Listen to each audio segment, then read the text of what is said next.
Seguramente si pasaste por la educación obligatoria durante los últimos 15 años, es muy probable que hayas escuchado mencionar frases como las siguientes. Por un lado, que los tupamaros lucharon contra la dictadura. Por otro lado, que la dictadura en nuestro país se debió exclusivamente al Plan Cóndor ejecutado por Estados Unidos. Por otra parte, que el golpe de Estado lo dieron los partidos tradicionales, o en particular el Partido Colorado. Que nadie dentro de los partidos tradicionales se opuso al golpe, mientras que el Frente Amplio sí se opuso. Entre otras mentiras que, por ejemplo, yo he escuchado tanto de profesores como de compañeros que venían de otras instituciones educativas y que muchas veces repetían esos versos, vamos a decirle, porque se los habían comentado de esa manera. Sin embargo, si sos una persona joven igual que yo, en el video de hoy me gustaría comentarte, en base a investigación, en base a lectura, qué fue realmente lo que sucedió para que ese golpe de Estado se diera. Ustedes se preguntarán qué se me dio por hablar de este tema. Como los que me siguen en Twitter sabrán, el día de ayer muchos colorados empezaron a darle palo a Pacheco Areco y yo puse el siguiente tweet que están viendo ahora mismo en pantalla,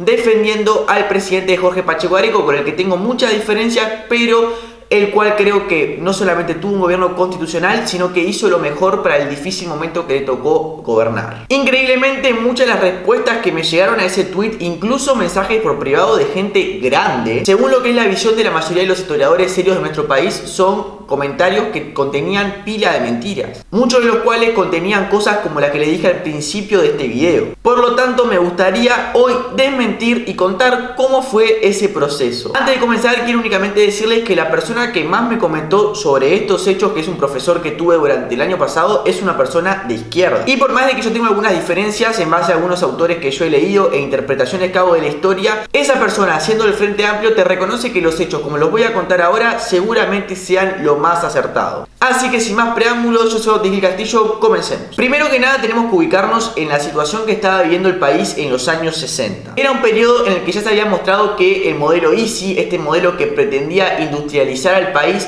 para dejar de importar, había fracasado rotundamente y nos había inmerso en una crisis terrible. Recordemos que durante este modelo lo que hacía el Estado era subsidiar fábricas para que produjeran esos productos que antes importábamos. Lo que pasa fue que, número uno, no se hizo de forma inteligente porque hasta se subsidiaron fábricas de escoba. Y número 2, cuando Europa se rearmó, esto hizo que el modelo cayera automáticamente. Sin mencionar que el país quedó sumamente endeudado y con la macroeconomía muy comprometida, lo cual llevó a que el Partido Colorado perdiera las elecciones con el Partido Nacional. En una elección que fue realmente desastrosa para el Partido Colorado. Aunque pensándolo bien, ojalá nuestras elecciones desastrosas del día de hoy fuera a votar 40%. Pero bueno, saliendo de esa parte, obviamente el país en ese momento empezó en una decadencia muy grande. Porque por un lado tenía ese problema económico, pero por otro lado también arrancaron las inestabilidades políticas. Porque como decía un asesor de un candidato de Estados Unidos, es la economía estúpida. Por lo tanto, lo que comenzó a suceder fue que había un gran descontento de la población, lo cual hizo que surgieran movimientos políticos de diversa índole que manifestaban ese descontento. Entre ellos el MLN Tupamaros, que al principio comenzó siendo un grupo de jóvenes universitarios que tenían como una mirada más intelectual de las cosas, si se quiere, pero que llegado el momento no rechazaban usar la fuerza y pasó lo que todos sabemos, que son los actos terroristas que estos cometieron a lo largo de la década de los 60 y principios de los 70. Pasaron los años y le toca asumir al presidente Óscar Gestido, un ex militar retirado que volvió a traer al Partido Colorado al triunfo. Cabe destacar que Gestido era una persona intervencionista en lo económico, que además de todo fue apoyado por varias partes del Partido Colorado. De hecho, los únicos que no lo apoyaron fueron la lista 15, que apoyaron a el candidato Jorge Valle, que en ese momento además tuvo su primer candidatura presidencial en el año 67, donde también se cambió la constitución, porque como sabrán no había presidente en ese momento, sino que lo que había era un colegiado presidencial, lo cual hacía que el país se quedara atrasado porque las urgencias, obviamente la propia naturaleza de que todo tiene que ser ejecutivo cuando estás en el poder ejecutivo, valga la redundancia, hacían muy difícil que 8 personas se tengan que poner de acuerdo. Además de todo, hablar era muy complicado, por lo tanto se cambió eso y el presidente regresa y regresa con más potestades que antes, que no vale la pena recordar en este momento. Lamentablemente Gestido fallece el 6 de diciembre de su primer año de mandato, por lo cual asume el presidente Jorge Pacheco Areco. Jorge Pacheco Areco era una figura poco conocida para la mayoría de las personas, pero sí era conocido entre los políticos por su actuación parlamentaria. Un dato curioso de Pacheco Areco es que tenía un programa de entrevistas donde él llevaba a políticos a ser entrevistados. Y bueno, cuando Pacheco Areco asume, una de las grandes cosas que se marca como objetivo, aparte de solucionar los problemas económicos,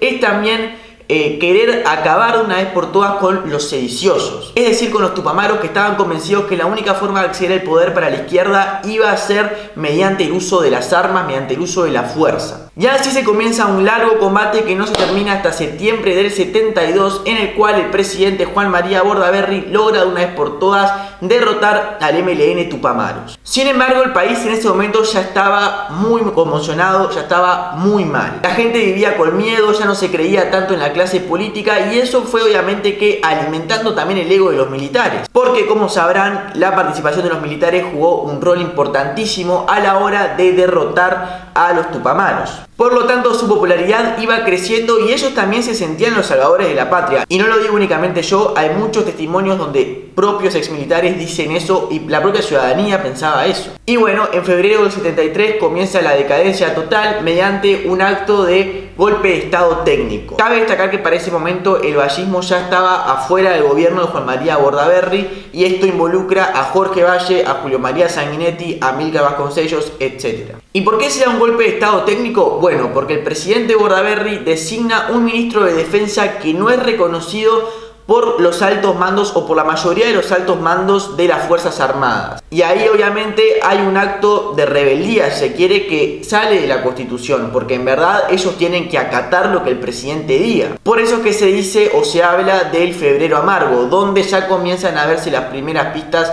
de que se venía el golpe de estado, que finalmente se concretó en junio del 73. Ahora, creo que queda bien claro cuando uno habla de estas cosas que tanto militares como tupamaros fueron completamente proclives al golpe de estado. Es más, una cosa que me olvidé de comentarles es que el Partido Comunista y la Central Sindical en ese momento estaban de acuerdo con un golpe de estado cuando se empezó a hablar del tema. Los comunicados 4 y 7, publicaciones en el diario del Partido Comunista, etcétera, dejan a entender esto, que se pueden encontrar en internet porque, oh casualidad, desaparecieron de la Biblioteca Nacional. Porque se pensaban que lo que se venía iba a ser un modelo de gobierno como el que estaba sucediendo en el Perú, donde eran militares más proclives a las ideas de izquierda, socialistas nacionales, etc. Y mientras todo eso sucedía, no solamente Bordaberry, que había sido electo por el Partido Colorado, gobernaba solo, sino que también gran parte de sus propios partidos estaban en su contra. El vallismo estaba en su contra, el wilsonismo estaba en su contra. Por lo tanto, es una mentira cuando dicen que los partidos tradicionales estaban a favor, porque de hecho fuimos los que más nos opusimos y los que más a favor estuvieron fueron los comunistas, los sindicalistas y obviamente seguramente más de algún simpatizante de los tupamaros por el modelo que se pensaban que se venía. Ahora, ¿dónde entra el plan Cóndor en todo esto? Bueno, lo que se sabe es que se han descalificado algunos archivos del gobierno de Estados Unidos donde se deja bastante en claro que hubo una intervención de ese país en las dictaduras latinoamericanas. Obviamente todo esto en el marco de la Guerra Fría, porque se veía venir que podía suceder que en los países donde había sedición, subversión, es decir, terroristas de izquierda, se podría llegar a un modelo similar a lo que estaba pasando en la Unión Soviética, porque muchos de ellos compartían el socialismo como base. Por lo tanto, se instrumentó una intervención en las dictaduras militares de Latinoamérica por parte de Estados Unidos, queriendo justamente evitar que la URSS tenga más aliados. Ahora, cabe destacar que esto no se dio en los países donde no hubo movimientos revolucionarios y armados de izquierda. O sea, basta con entrar a Wikipedia para darse cuenta cuáles fueron los países que estuvieron sometidos al Plan Cóndor y cuál fue su trayectoria hasta ese momento. Todos tenían movimientos revolucionarios de izquierda en el medio. Pensemos en Venezuela, un país que hoy sí está en dictadura, pero que en ese momento no representaba una amenaza en ese sentido,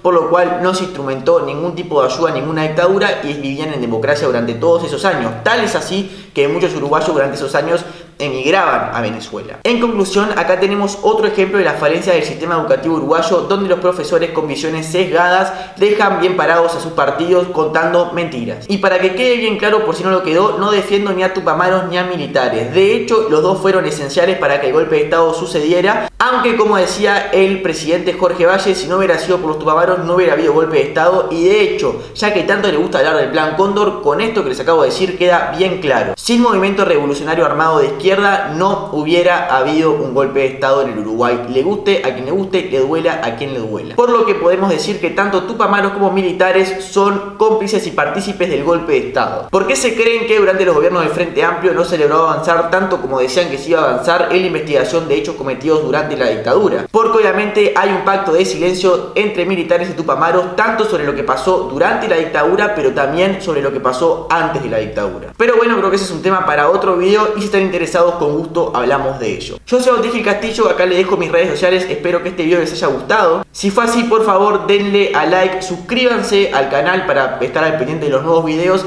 pero para que les llegue la notificación no se olviden de activar la campanita, porque muchas veces si no lo hacen no se van a enterar. También les invito, si les gustó demasiado este video, a compartirlo, ya sea que lo estén viendo en YouTube o en IGTV, y coméntenme de qué les gustaría que haga en un próximo video, y también déjenme saber ahí en los comentarios si ya sabían todo esto, si estaban enterados, si no, qué es lo que piensan, cómo creen que se podría solucionar el aprendizaje sobre estos temas en el sistema educativo, que es un gran problema y creo que todos lo sabemos, al menos los que tenemos entre 15 y 30 años lo hemos presenciado. Y sin más que agregar, les mando un saludo a todos, nos vemos en el próximo video, gracias por ver este, chau chau.